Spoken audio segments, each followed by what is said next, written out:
Welcome to the Northern Leaders Podcast, a podcast that shines a light on the people across the North who make the North a better place. And our guest today certainly does that. James Whittaker is the Managing Director of Peel Waters. He's part of the Whittaker dynasty who don't normally do interviews, so we're honoured that James is joining us today.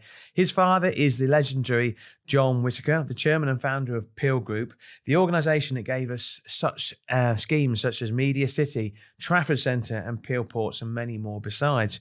James, in his own right, has raised a small fortune for charity. He's a passionate supporter of trying to tackle homelessness in Manchester as well. Keen rugby fan, try not to talk about that too much. Looking forward to really speaking to James after this short break when we describe our sponsors. This episode of the Northern Leaders Podcast is sponsored by professional services firm DSW Capital, which owns the Dow Schofield Watts brand. DSW has its head office in Daresbury and has a countrywide presence, and Shrew Morris recently became the chief executive. We're delighted that they're sponsoring this episode of the Northern Leaders Podcast. So welcome back to the Northern Leaders Podcast. Our guest today is James Whittaker. James, welcome. Thank you very much. Okay, it's your first ever podcast. It's obviously going to be your best and worst experience. We always start with the same questions at the beginning of the podcast. The first one is, what does the North mean to you? The North means everything to me. I was born in Lancashire, raised in Lancashire, went to school in Yorkshire. We've done most of our business in the North. You look at our assets, it's mainly in the Northwest. So the North means everything to me. Yeah, I think most people would associate Peel with the North, but it's got a much bigger footprint than that. The second question we always ask is, how do you define leadership? What is leadership to you, James? Leadership I always define as a strong leader. And you might going to ask me, what does that mean? Strong leader knows what he wants. He needs to bring a right culture and has a great team that's behind him. But in order to have a good team, you need the right culture. And also you need the right objectives. So you've got to set out very clearly what your objectives are, what your ambitions are, and what your vision is. And if you've got the right team, the right culture behind you, you can achieve anything. Absolutely, absolutely. And great leaders, male or female, but just creating the culture, whoever that might be. Okay. One thing I'm very aware of when we do this podcast is that this is about you, it's about the guest, but it's inevitable that I'll ask questions about your dad, John Whittaker, because he's, such a huge personality. So I'll start, if I may, by asking a question about your perceptions of your dad, John, who's a billionaire, listed as a billionaire on all the rich lists. When did you realise, James, that your dad wasn't like everybody else's dad when you were a kid? At a very early age. We very rarely saw him as children, because he'd be working so late. He wouldn't be in until after 12 p.m. And when he did come in at 12 p.m., he'll be on the phone. Obviously, no mobile phone those days. He'll be on the old telephone. He had a cigar, didn't he? Like a cigar in the evening. He did love a cigar, yes. And he smoked around the house. And actually, one of my earliest memories of him is the sort of, where's the smell of cigar gone? Yeah. And I always used to love the smell of cigar. Still do, actually. Yeah. But he was very influential at a very young age. Realising, actually, when we were driving along the M60, it was probably a different motorway in those old days. When we went over Barton Bridge, over the Manchester Ship Canal, and he pointed out to his left, and we went on for about 5 miles in the car, and he went, I'm going to build the biggest retail leisure destination in the world in this location. And as children, as you do, we all started laughing at him and going, what are you talking about? But people don't really appreciate what was there before the Trafford Centre. It was just like a barrenness, wasn't it? There was nothing there. It was just land next to the canal. Yeah, it was pretty much vacant farmland, nothing being utilised. And it was owned by the Manchester Ship Canal company. And when we approached the company about acquiring it for what we classified in those days as a retail warehouse park, my father looked at it and went, well, that is not a retail warehouse park. That could be one of the best shopping centre locations in the whole of the UK.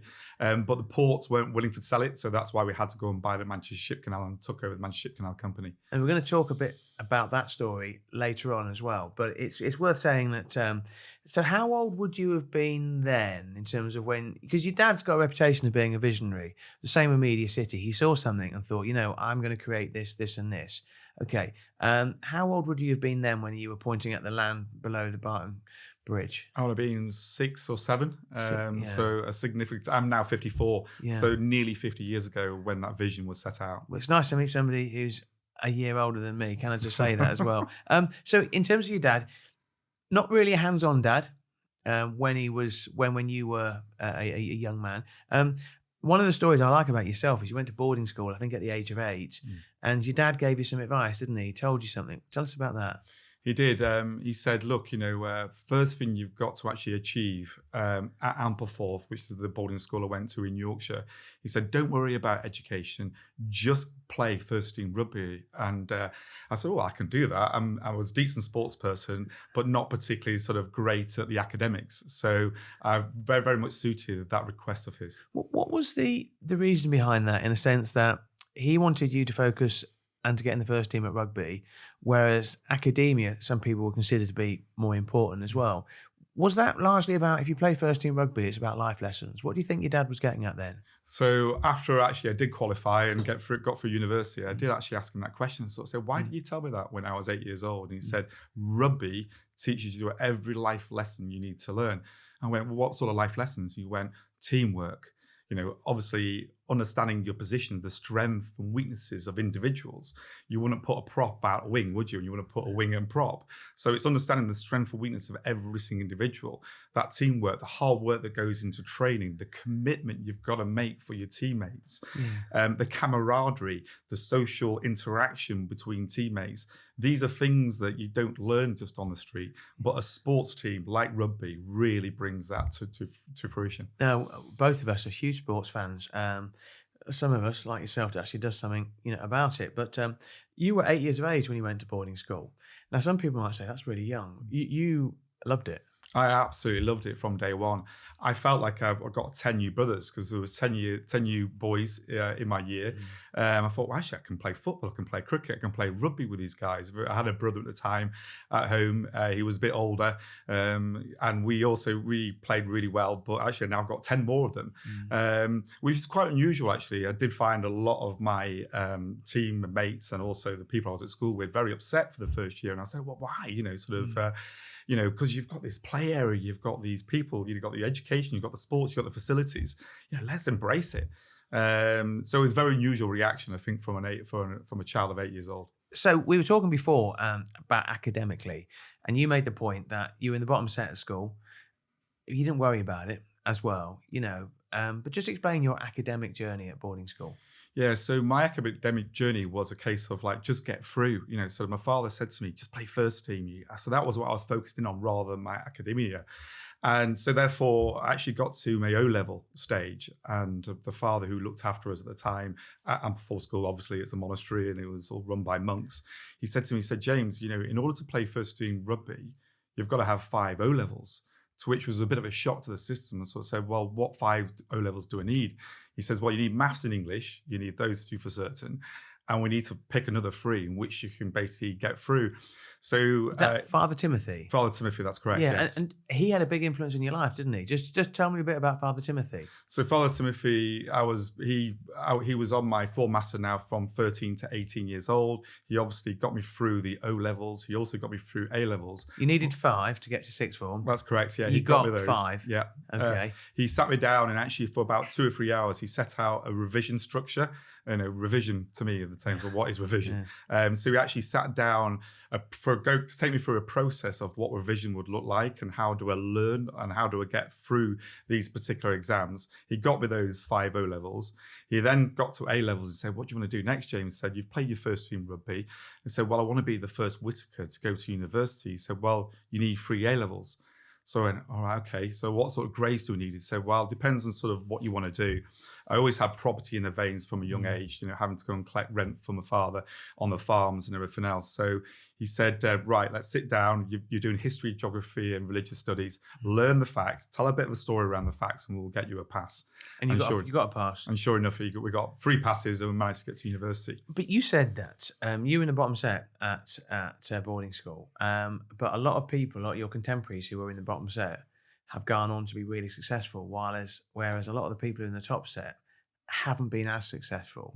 And actually sometimes you're not naturally academically gifted. I definitely wasn't either, but I worked harder than anybody else. Is that the way you see it sometimes? I mean, you've got 3 kids of your own.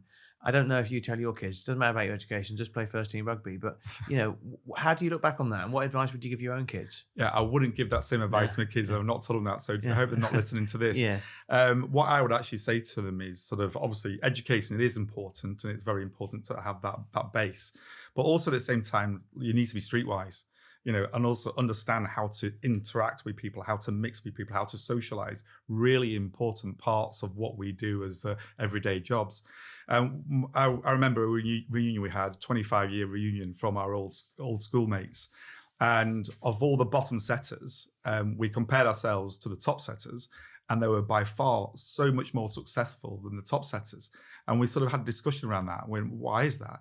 And he said, well, they were a bit more determined. They had a bit more grit, and they had to prove themselves in terms of the outside world rather than become an accountant, become a lawyer. They had to become entrepreneurs and actually find ways to create wealth. And that's what they've gone and done. And because they were determined and had a good education, sort of obviously it was fantastic what we had. They always did extremely well for themselves. But I also think they've almost got a point to prove, because it doesn't come easily, it doesn't come naturally. And it's also worth making the point, in terms of, we'll talk about the rise of Peel, but back then, the Peel company that we know now wasn't the company back then when you were at school. It was very much in a growing stage, wasn't it? And all that success is because of hard work. Things don't land on a plate because they don't fall from trees. Yeah. You've got to put huge amounts of work in to be successful. One of my good friends, he was bottom set with me. He was actually making more money at his top year at school than any of our teachers. And I was like, wow, have you achieved that? And you're going to ask me, so how did he achieve that? He said, well, he used to organise balls. I was an all-boys school. We had a lot of friends at all-girls schools. He used to basically get them together, pay £100 for a ticket, bring them together with a ball, and he used to make probably 20 grand per ball. This is going back to 1989. It's like a forerunner for Tinder, was it, or something? Yeah, exactly, yeah, because there was no mobile phones in those days. It was all you had was go to a ball, and that's the way of meeting a girl. We've mentioned rugby, and we were talking about the fact that your dad wanted you to get in the first team at rugby. You kept out a certain Lawrence Dallaglio out of the first team lineup, didn't you? That's absolutely right, yeah. So I only normally mention this after about 5 pints of lager and, when I got a bit more braver.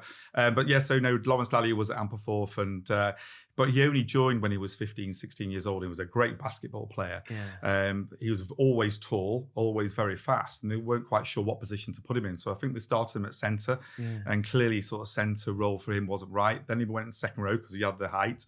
He didn't suit that, and then he started going back row. But at the stage I had about sort of 7 or 8 years of playing rugby, so it's about lines of running, where to be. What position were you, James? I was back row player, so I was back number row. 7. Yeah. Okay. You mentioned earlier, you held up your little pinky finger and it's dislocated from way back when. That's sort of war wounds you like to show people, though. I'm the same. I think it's a male thing as well. So I mentioned earlier, you wanted to be the first Whittaker to go to university, which you did. I want to talk about the story of Peel, because I think your dad was knocking down cotton mills, wasn't he? Because obviously the cotton industry, which once was, number one in the north, obviously got phased out. And he said to the companies, I can knock it down, but why don't you sell me the site? How talk about the creation of Peel, those early days. So there was a lot of cotton mills that did need knocking down, and he was in the demolition game. And we also had some assets in terms of land assets and some houses. And he was winning a lot of contracts to knock these cotton mills down. And he did say to them, well, actually, I acquire the building and acquire the site from you, secure value from obviously the scrap that was coming out of those sites, reduce it to rubble and reduce it to a site. And actually one of his good friends was then from Kingfisher. So it was the days when B&Q, as we all know them now, wanted a big warehouse. So rather than actually some trade from the high street, buying a large item from the high street, a washing machine, get it in the back of the car and taking it home, you need the car parking close. So they needed a large warehouse space. And we said, yeah, we'll build one of those for you. And it was the initial start of retail warehouse parks. And eventually we built over 5 million square feet of retail warehouse parks all over the country on the back of that same concept from those cotton mills in Lancashire. But what I find interesting is this visionary aspect again, is that, there's a lot of people would have just knocked down those mills, picked up the money. But actually, by buying the site and the mills and saying, "Don't worry about it, we'll knock down the mills, we'll level it, and then we'll find a use for the land." The value was in the land and the location, and that was really how Peel came to be, born, if you like, and you came to build this huge company. You mentioned a story about the Trafford Centre and his vision as well. You were heavily involved in the MediaCity story.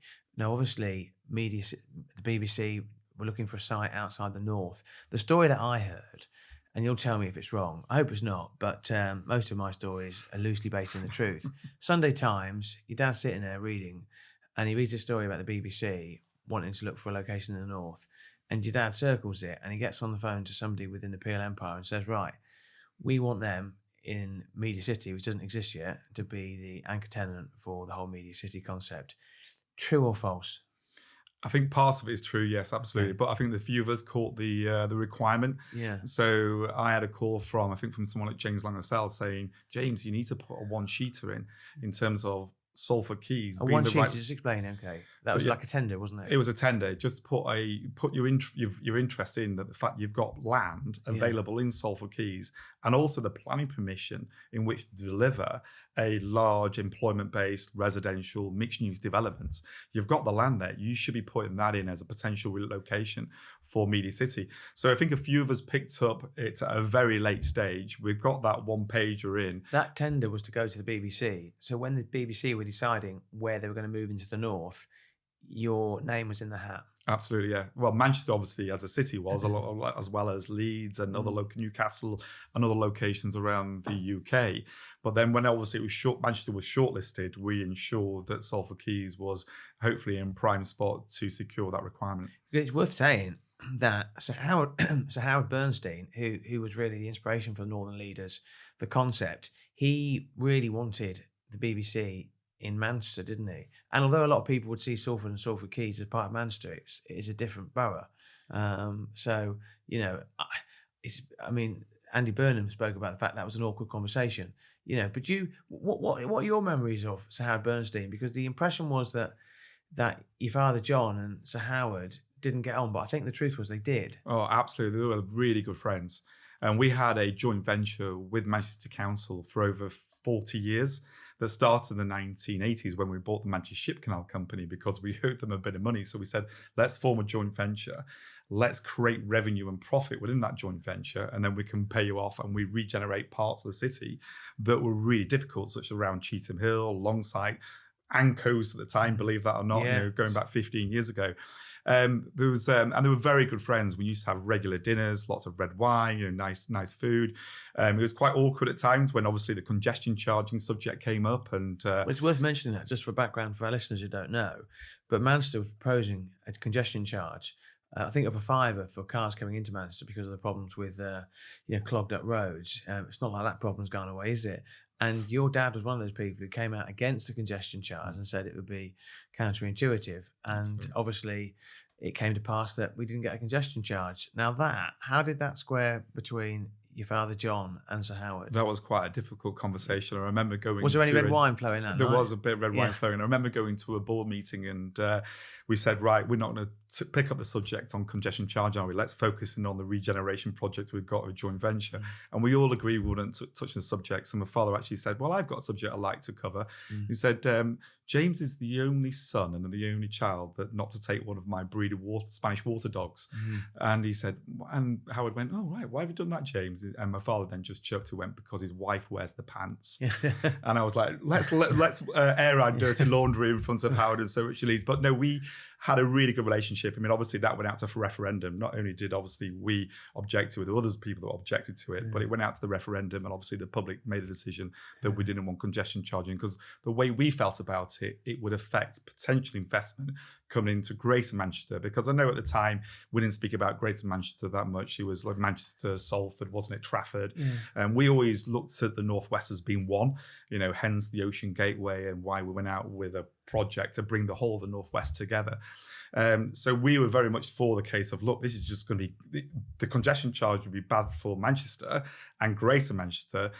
And also let's look at Salford Quays as complementary Manchester and the GM rather than looking at separate boundaries. You mentioned the congestion charges. I mean, I think at the time, you were the owners of Liverpool Airport.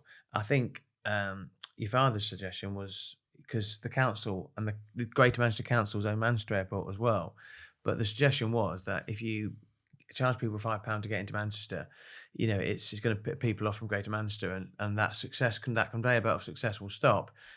So, okay, you put it to bed. Your father had a great relationship with the late great Sir Howard Bernstein as well. You talked about the Ocean Gateway, and I want to come back to that afterwards, because that's a really big thing for the North. I think it's 50 projects over 50 years, I think. Your own story is quite interesting, because you left university and you needed to prove yourself, didn't you, outside of the family business? I think it's harder sometimes for the sons and daughters of founders. What was your story when you left university? Well, I just knew I wanted to join the family business because, so property was in my veins. What number child were you? Number 2. Number 2. Yeah. Okay. So I had an older brother, there's myself, then my younger sister, and there's then a bit of an age gap then between younger brother, who we all work within the Peel group. Yeah. But my understanding was, my father said to me, he said, you've got no rights to join the Peel group or the family business unless you prove yourself. So what does proving yourself mean? It means you need a qualification, and you need to be qualified in terms of being a chartered surveyor.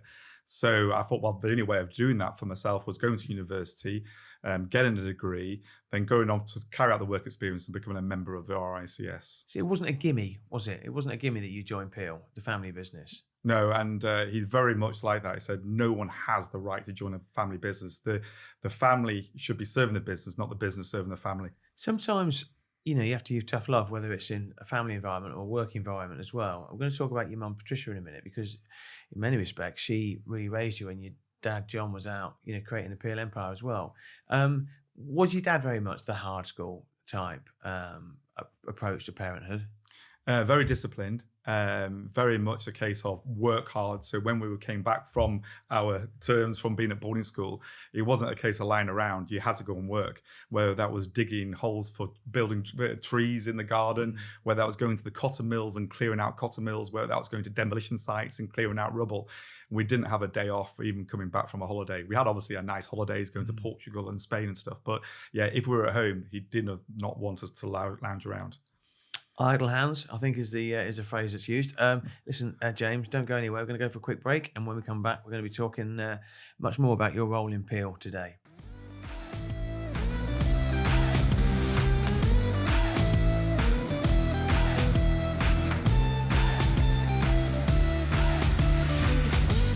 So welcome back to the Northern Leaders podcast. Our guest today is James Whittaker, Managing Director of Peel Waters. You've been involved in some pretty groundbreaking projects at Peel. Have you ever tried to compare yourself to your dad? And have you been compared to your dad? I never compare myself to my father, because there's no way I can compete with someone like that and someone who's been so successful. But what I want to do is actually create my own legacy, sort of actually being in projects that are the first of their kind in the UK. And we'll probably come on to them like Ferme, like floating paddle tennis, like floating saunas. These are completely new projects. So it's not a case of competing. It's actually a case of delivering on a vision, but also adding your own stamp to it as well. When I had the interview with your dad at the opening of Liverpool 2, which I was hosting the event, actually. It was an amazing event. Bobby Charlton was there, the late great. Kenny Dalglish was there as well, and your dad was there, and I got to spend an hour with him. And as I say, I was told I could speak to him, I could never publish a story, and I won't. The one thing I will share is he was talking about the value of water, and he said that, when you're building property, if it's got a view of water, it adds value to the property. And then you look at everything and think water's been pivotal to everything that you've done. Was that, it sounds obvious, but was that obvious to you? Absolutely obvious to me, because that's why I even brought the name Waters into my business in terms of Peel Waters, because it does create value, but not only the essence of actually the view you get over the blue space, as I call it, but also how you can drive value from that blue space and how you can bring amenities in it, from open water swimming, from canoeing, from, as I say, floating paddle tennis. It's so important. And also for surface water drainage. There are so many things that water adds value to, but also air as well. It goes about land, air and water. And you think about air and you think, well, what can we do in the air? Well, above us, above the land is air in which you can build on, sort of from the land upwards. And the great example is John Lennon Liverpool Airport, in terms of creating that into over 5 million passengers now going through John Whittaker Airport, from 500,000 passengers when we first acquired it. So yeah, there's a lot of round air, water and land. And that's the thing with Peel. I say it's fragmented in the sense it's not fragmented as in it's not part of a huge group, but it's so many different arms. I think 13 different arms or something. It's a lot of component parts. I went into Liverpool. I remember the first time I went in not the first time I went to Liverpool, but the first time I saw the site of the new Everton Football Club, and it's on the old Bramley Moor Dock site, as you on the coast on the near the port. You own that land, didn't you? And it forms part of Liverpool's Liverpool Water scheme as well. Just how did that scheme come to about, and how did you were involved in it? Well, we acquired the land through Mersey Dock and Harbour Company going back 20 odd years ago. And when actually we were looking at the regeneration, like MediaCity was a great example, wasn't it? A complete mixed-use redevelopment plan. We went, actually, we can bring that to Liverpool as well. Look at the land assets we've got on the river waterfront. We actually can create a similar vision like we have done at MediaCity and Salford Quays, and also across the river over in Wirral. So when obviously we pulled together a master plan and an outline plan application, it did involve 10,000 residential homes. It involved 5 million square feet of employment space. To be fair, we didn't envisage Everton moving there at one stage, but that was a great deal we did with Everton, because what it's done, it's created a brilliant anchor at one end of the north end of the Liverpool. We now own all the land between basically the Liver building all the way through to Bramley Moor Dock. That probably creates about over 100 acres where we can deliver huge amounts of residential, huge amounts of employment, all on the waterfront, well connected to the Liverpool city centre. I know, and you look at it and it's like a jigsaw, like the MediaCity got the BBC piece of the jigsaw in and the rest of the jigsaw like fitted into place around it as well. That's part of the vision. You mentioned it, Therma, Manchester, large-scale wellbeing resort and water park on the former Event City site in Trafford Park.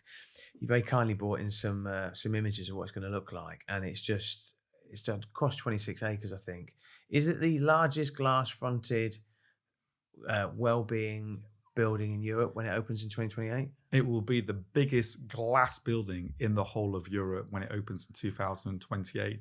And people are going to be shocked. Describe what it is. So it's a big health and well-being spa resort is the best description I've got of it. But it's one of those where you need to actually go and visit it. There's two of them at the moment, two large ones at the moment, one in Bucharest in Romania, another one on the outskirts of Munich in a place called Erding where they brew the beer. Have you visited them? I've visited them a few times, yes, and they've had some amazing events on.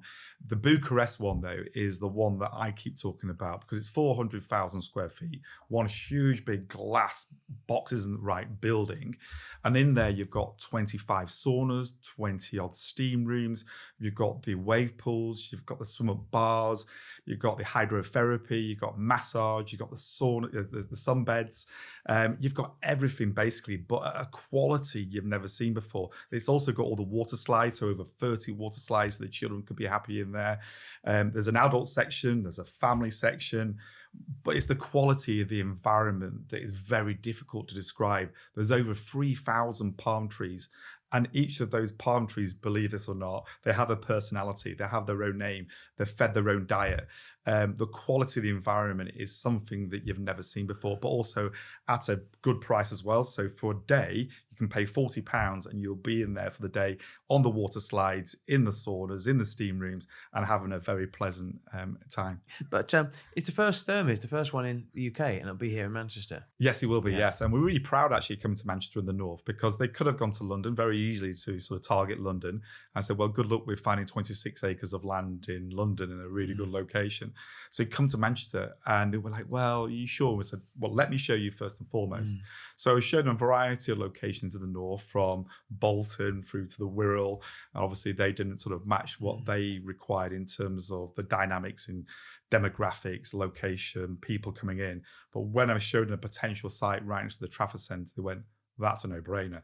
That will be the best retail and leisure destination in not the country, but potentially the world. I've got a figure, is it 500 million is cost for that? Yeah, up to 500 million. Up to 500 million, wow. Okay. So I want to talk to you about some of your charity work that you've done as well, because I think being the son of a successful billionaire, show me an unsuccessful billionaire, but a successful billionaire is hard. But like I say, you've never seen as uncomfortable. You don't compare yourself to your dad. But I think you've carved a niche for yourself on some really nice projects, but also a lot of the charity work that you do. So you involved in something called the Embassy Village project in the centre of Manchester to tackle homelessness. Tim Heatley at Capital and Centric's heavily involved in it. Matt Moulding and his wife Jodie of the Moulding Foundation have been involved in it as well. How did you get involved in that, James? So I went to Nanny Burnham breakfast on his Bed Every Night scheme, which is amazing, by the way, and what they're doing in that field of homelessness and trying to put a bed over every homeless person throughout the winter period. My father got the invite and he said, James, will you go on my behalf? And I said, have I got a budget? And he goes, no, you haven't. So I was like, okay, so it's a bit of a stitch up then. You're asking me to go to an Andy Burnham breakfast on his Bed Every Night scheme, helping homeless. It's going to be about donating money into it. He said, well, you got to think of something different. So what have Peel got? And believe this or not, we haven't actually got huge amounts of cash because we've got huge amounts of debt. So most of our cash goes into serving that debt. So we've got land, we've got assets. And at the time, we had these railway arches in Castlefield. And I thought to myself, well, I've got a joint venture at the moment with Urban Splash doing modular homes over in Wirral, and we successfully completed those. I said, well, what if we put a few modular homes into these railway arches? We could accommodate maybe 10 homeless people. And if people are willing to put £50,000 into sponsoring just this Bed Every Night scheme, we can have something permanently. So I said to Andy, Andy, rather than actually sort of cutting the tail of the snake, bite its head off and doing something permanently. He said, well, what's your idea? I said, well, we have land. We haven't got much cash. And said, what about actually using these railway arches? I'll give the arches free of charge. But we need a charity to look after the homeless. I'm not an expert in the homelessness, but I have the land. We can help deliver the project, but we can't help deliver the management of the people afterwards. So for about a year, I went and met with about 4 or 5 different charities. They were all put obstacles in the way saying, James, you'll never get funding, you'll never get planning, the council will never approve it. There was a whole heap of reasons why we were able to deliver it according to these charities. And actually, Howard Bernstein came in to do a talk to the Peel Group. And at the end of the talk, I got into a side and said, Howard, I said, I've got this great idea, but I don't know how to implement it. I've met all these charities and they're all saying, no, it won't work. And he tapped me on the shoulder and said, James, leave it with me. In his way, he did it. And he went away. And a week later, I got a call from Embassy, Sid Williams, an amazing person. And he said, James, I've had this bus that going round Manchester that was sponsored by Capital and Centric. He said, but I hear that you've got some land that you might be looking to do some homeless units. And I said, absolutely, I'll show you. So we met him on site. He got a car parking ticket, which I had to sort of get rid of, and showed him these arches. And he said to me, how many can I have? And I said, well, how many do you need? He said, can I have them all? There's 40 railway arches in this location. People don't realise how much money they're worth. Oh, it's huge. Yeah. So we had scrap metal people in there, car parking in there, lots of horrible different uses that went on in these arches. So we thought we can clear them all out, tidy it all up, and we can hopefully get a planning for a scheme that houses these homelessness. So he went, absolutely love it. So I said to him, look, draw on a sketch exactly what you're looking for. How many homeless can you actually manage? And he said, well over 40. So he said, what, 40 actual units, homes for people? I went, yeah. And I said, we need a village hall, we need a sports area, we need gardening area, landscaped areas, so they've got something to do. So he drew in a sketch, really good drawing. And I said to John Matthews, architect, draw that up in terms of detail. He drew it up, we put it together and went, wow, that is an amazing scheme. So myself, Tim Heatley, Sid Williams, we pulled together a whole team and went, look, everyone's doing this pro bono. It's for the good of Manchester.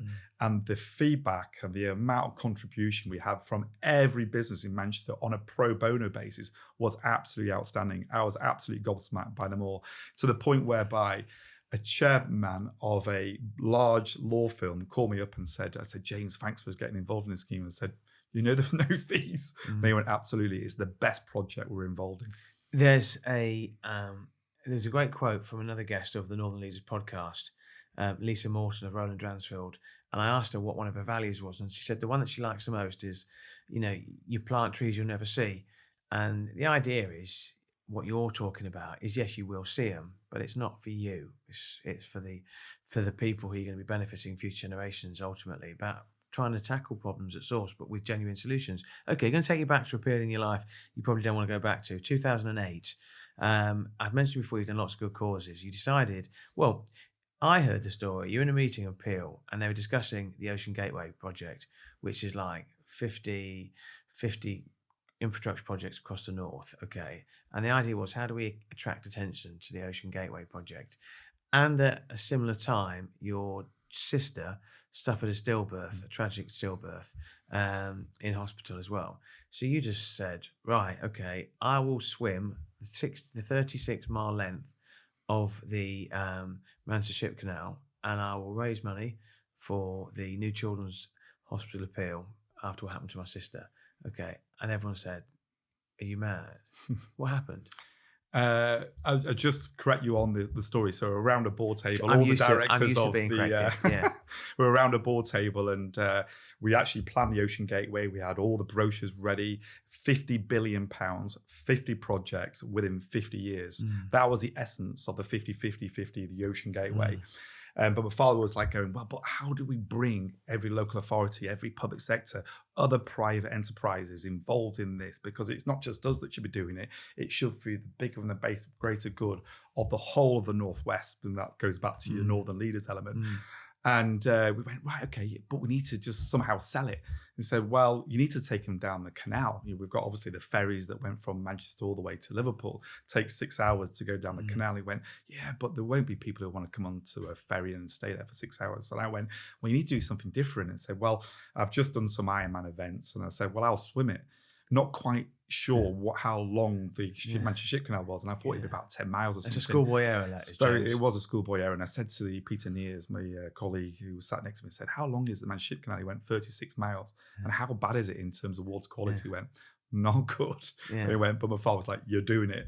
And so I spent a year of going training, swam every single lake in the whole of the country. It felt like it anyway, and to me, it was just like, well, with my sister and the stillborn, obviously very What's your sister called? Kate. She's working in the marketing team with myself at Peel Waters. And that was an horrendous period for her and her family as well. So you had a focus of something you wanted to do, well, two focuses really. So you jump in the water 36 miles. It's a ship canal. The clue's in the name, So we're not talking open air swimming here. So what sort of nasties did you find under the surface? Yeah, quite a few nasties. So it was 2 days before the swim. It'd been raining heavily, so the sewers were basically overflowing. So I had raw sewage that was in the canal. You get down to around Stanlow, you get oil that's been pumped into it. And that was quite warm around there. That's the sort of the heat that's coming out from the petrol. I had friends that went along the canal, and they said, for every mile you swim, we'll drink a pint. I went, well, I think I prefer swimming than drinking 36 pints in 2 days. Didn't the canal catch fire? It did a long time ago, and actually it was one of from satellite, you could pick up the fire 36 miles long from the satellite picture. But that was a long time ago. That was well before I did the Manchester. It has significantly improved, but you can't control the water quality because canals and rivers flow into it. So therefore, they dump all the discharge into the canal. The first time we ever mentioned this on the Northern Leaders podcast, but am I right in thinking that you were joined on the podcast? Sorry, you joined on the swim by a blow-up doll? I was, yeah. So my friends who were doing this pub crawl decided that they would go over to Warburton Bridge, blow up a doll, throw it into the canal. So when I was swimming down, I could just see this person that was coming up towards me. I went, oh my God, one of my mates has jumped in and is now swimming towards me. I thought, oh, he's going to die. But until I then got very close and realised it was a blow-up doll, which was good company for a few minutes. Okay, so you did that, you completed it, and you like big challenges. Fast forward to 2021. You spent a month cycling the entire coast of Britain and raised more than £75,000 for water aid as well. I mean, are you one of these people that if you're going to do it properly sort of thing? And you love your fitness. You mentioned your Ironman as well. I mean, are you you're that sort of guy? Because your dad in business, go big or go home. Is that the way you look at it? Yeah, absolutely. So he told me at a young age, if you're aiming for the mountain, aim for the top. And so I love challenges. It's just ingrained in my body, in my spirit. And the harder the challenge, the more I'm going to enjoy it. And actually, rather than going around the UK, what I was meant to be doing, because I turned 50 that year, I always asked my wife, said I want to go to a Lions tour. So it was the Lions to South Africa. I had to even 10 years before the Lions event to get permission to go and go and watch the Lions, which she kindly agreed to. But then obviously as the years were ticking closer and closer to the Lions event, I thought actually I could cycle it all the way through Africa. So I was meant to go Cairo to Cape Town, met Mark Bowman, who's got the world record for Cairo to Cape Town. He did it in 41 days. And I met Mark at a do in Liverpool. And I said, Mark, I'm thinking about cycling. He went, yeah, James, just do it. So I was prepared to cycle through Africa. I know there's a lot of dangers and everything else, but that was my aim. But then obviously COVID hit in 2020. So obviously couldn't travel anywhere. I got myself really fit. And I just thought, what else could I do? I said, well, John O'Groats to Land End is too short. So why don't you go around the coastline and see the whole coastline of the UK? How many miles was that? It was, how many miles was it in the end? It's like 3,500 miles. Yeah, I know. And you raised like 75 grand. I thought it was great what you did, because I think there's a business leader who's using his position to try and help somebody, less well off than you could self and in need of help. And I also thought it's a good, happy story. Before we wrap things up, with the two questions we always ask at the end, which are name the leaders you most admire, and also what would you want your epitaph to be. I just want to ask about some of the people who are important in your life. So your wife, Jo, I think you're due to celebrate your 20th wedding anniversary fairly soon. You've got 3 children together. Big influence in your life. How did you meet Jo? Through the Trafford Centre, actually. So when I worked at the Trafford Centre, letting individual retail units, she came as the PR person, the comms person for the Trafford Centre, and so we met through work. It's a good story there, good PR story. I like that one. Okay, your mum, Pat, like I say, we've asked a lot of questions about John, your father. Your mum was a huge influence in your life and still is as well. Just tell us about your mum. Oh, she's massive. She's the glue, to the family. She kept us sort of... with a sense of humour, not getting too obviously carried away with the influence of what your father's achieved in terms of success. Keep to the ground. Also joined Rosenale Rugby Club, who sort of was an amazing sort of joining that team. She's the glue that keeps us all together and also keeps our heads on and feet on the ground.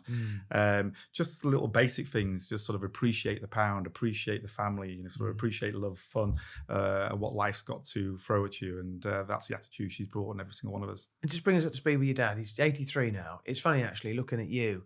If you had a little tash there, I could be looking at your dad, but just what's your dad?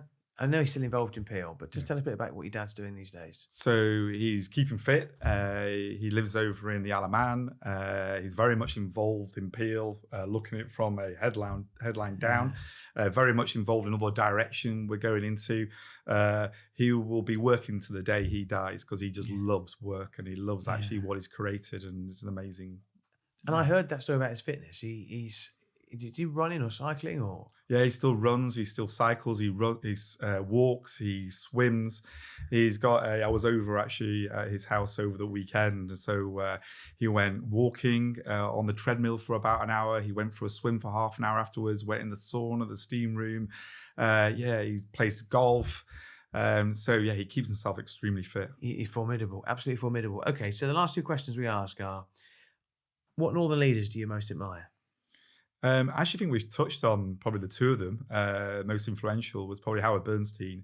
Amazing what he achieved in terms of Manchester City, how he actually brought all these partners and all the sectors to deliver what I now classify as the UK's second city by far. He was an amazing leader. We've got a lot of respect for Sir Howard and what he's done. Obviously, my father, being so close and what he's achieved and seeing how he's achieved it, but all with an essence of fun, with an essence of, keep loyal, keep your head under the ground, don't get too carried away with it all. He doesn't have yachts, he doesn't have fancy cars. He lives quite a basic life, but one that he really enjoys.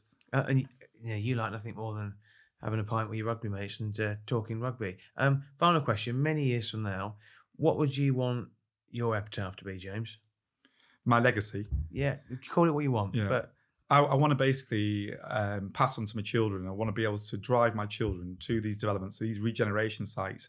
It's delivering on the vision that my father set out so many years ago, but I can then show my children I was involved in that Firm A, I was involved in the homeless scheme. Hopefully there'll be more of those projects that we see through in the UK, because we're already talking to Firm A about their second site up in Glasgow. We're already talking with Embassy Village about where the next homeless scheme is going to be. So what I want to be able to show my children is that I'm being part of that, so that was part of the, sort of me and the team, because it's really important. You can't do it on your own. You need a whole load of partners, an amazing team, but I want to be able to tell them that, hopefully I made you proud by delivering those amazing projects. No, very personal, and no, absolutely. And it'll live on way beyond, all of us. Thanks very much, James. That's the end of this episode of the Northern Leaders podcast. What we're going to do, we're going to go for a short break. And when we come back, I'm going to give you my thoughts on the interview with James, and then just a wrap up. Thank you very much. Business Cloud provides tech insight with Byte. To get the best business tech news straight into your inbox, just subscribe to our free newsletter. Details on our website. So James Whittaker has left the room. Well, I have to say some of those stories were very colourful, which I knew they would be. I'd been told by somebody I've got a lot of time for and a lot of trust. And she said to me a long time ago, you need to get James on. He is larger than life, and some of the stories you won't believe. And there's some stories that I probably don't want to believe. But the thing about James as well is that when you are following in the footsteps of a successful parent, I think it's really hard, or you've got a successful, sibling as well. It's really hard. And I think where James is ploughed his own furrow is he's not been given, the advantages of some. He's gone out, he's earned his stripes, he's got his qualifications, he's come back into Peel. He's involved in some major projects as well. And the key word he used there was regeneration. He's all about regeneration and bringing some areas back to life as well. I think he's got a great sense of humour. I think in another life, if he could have been a professional rugby player, he would have been. But if he couldn't do that, his second choice was always to go into property as well. So I think it was fascinating to hear his story, fascinating to hear his insight as well into his father, John, but also his mother as well, Patricia. So no, really, really enjoyed that as well. So I hope you enjoyed it too. Massive thanks to James and to our sponsor for today's episode of the Northern Leaders podcast, DSW Capital, which is behind the Dow Schofield Watts brand as well. Thank you to Watt Media for turning our ramblings into this podcast, and please give this podcast a 5-star rating and tell your friends. It all helps. Chris Maguire, over and out. Thank you.